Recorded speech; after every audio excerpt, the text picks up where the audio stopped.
Hey everybody, we have huge Halo Infinite news today. A lot has happened in the past 24 to 48 hours. Halo Infinite Season 3 armor, maps, weapons, future content has all been leaked. We also have our first look at the double barrel shotgun. The Halo 5 map Plaza will be coming to Halo Infinite. We have a huge update on Halo Infinite Anti-Cheat. And of course we have today's Halo Infinite update. So let's jump into it. First up today, the content you all want to see. It's the maps coming to Halo Infinite in Season 3. Oasis, Cliffhanger, and the new map we haven't seen yet called Chasm. First up we have Cliffhanger, a 4v4 asymmetrical map for Halo Infinite. And I've got to say, for 4v4, it looks really big. It honestly seems like this map would be better for 5v5 or even 6v6. And maybe they have plans to do that in the future. I like how the map looks, I like the snowy theme. What I would like to see, and I've seen you guys say the same, is let's mix up how the maps look. Instead of it just being human themed, UNSC, let's do some Covenant related maps, more Forerunner, or even more Banished. Next up we have the new BTB map, Oasis. Now 343 themselves said this map is more open, but it still doesn't have a line of sight base to base like the classic Halo maps do. And for Scorpions and tanks and big vehicles, just looking at the map, it's going to be very hard for tanks to get across the map. Very easy to get hijacked, they're not going to last very long.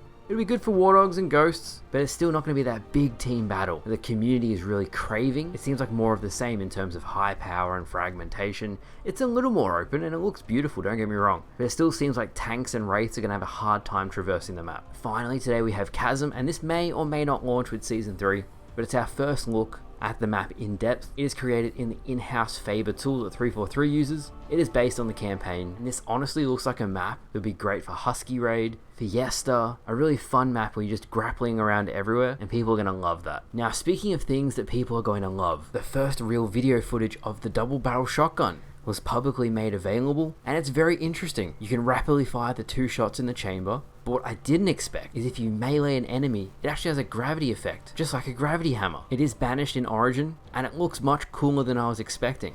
I thought it was just going to be a UNSC double barrel, fires 2 shots, reloads. It's a really cool spin on it, that the melee actually pushes people away, because you could knock people off the map with that, and I think that's awesome. Moving on from that, we have the Falcon, and we've seen leaks of the Falcon before, but it seems as though it's actually nearing completion. Bathrobe Spartan has said Season 4 in June, so that's super exciting. We have our first images of water in Forge, and apparently water can be stretched to 4,000 by 4,000, so I hope someone makes some pirate ship battles, or some speedboat chases. I cannot wait to see what the community creates, but it's going to be awesome. Next up today we have quite a large update on anti-cheat. Now if you don't know, 343 actually has their own in-house anti-cheat called Arbiter, but there's been numerous cheaters on Halo Infinite. It's never really done the job properly the way we all expect it should, and Serasia has posted online 343 Industries will be moving to the easy anti-cheat, just like the Master Chief Collection. That is quite a large change. We don't know if they're completely abandoning the Arbiter anti-cheat they've made in the past, or if they're going to use both.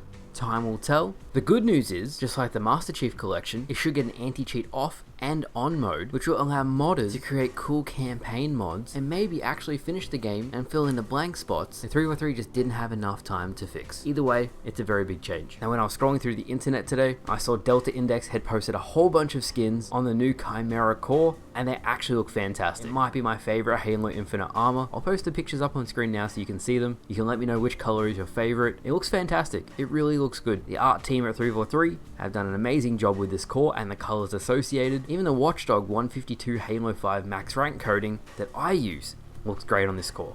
With that said, that brings us to today's Halo Infinite update. There was numerous changes in the patch notes. The sniper rifle got a buff for no scoping, frag grenades got nerfed. When you drop a weapon now, it's much slower, but the most important part of this update is 343 actually fixed the custom games and joining players in the custom games browser. The custom games browser has had issues, and it's good to see they're fixing them. What I found interesting was in the known bugs section, they actually made a note of the video I made about if you jump with low gravity, you'll never go back down to the ground. So no, it wasn't intended. Yes, it was a bug.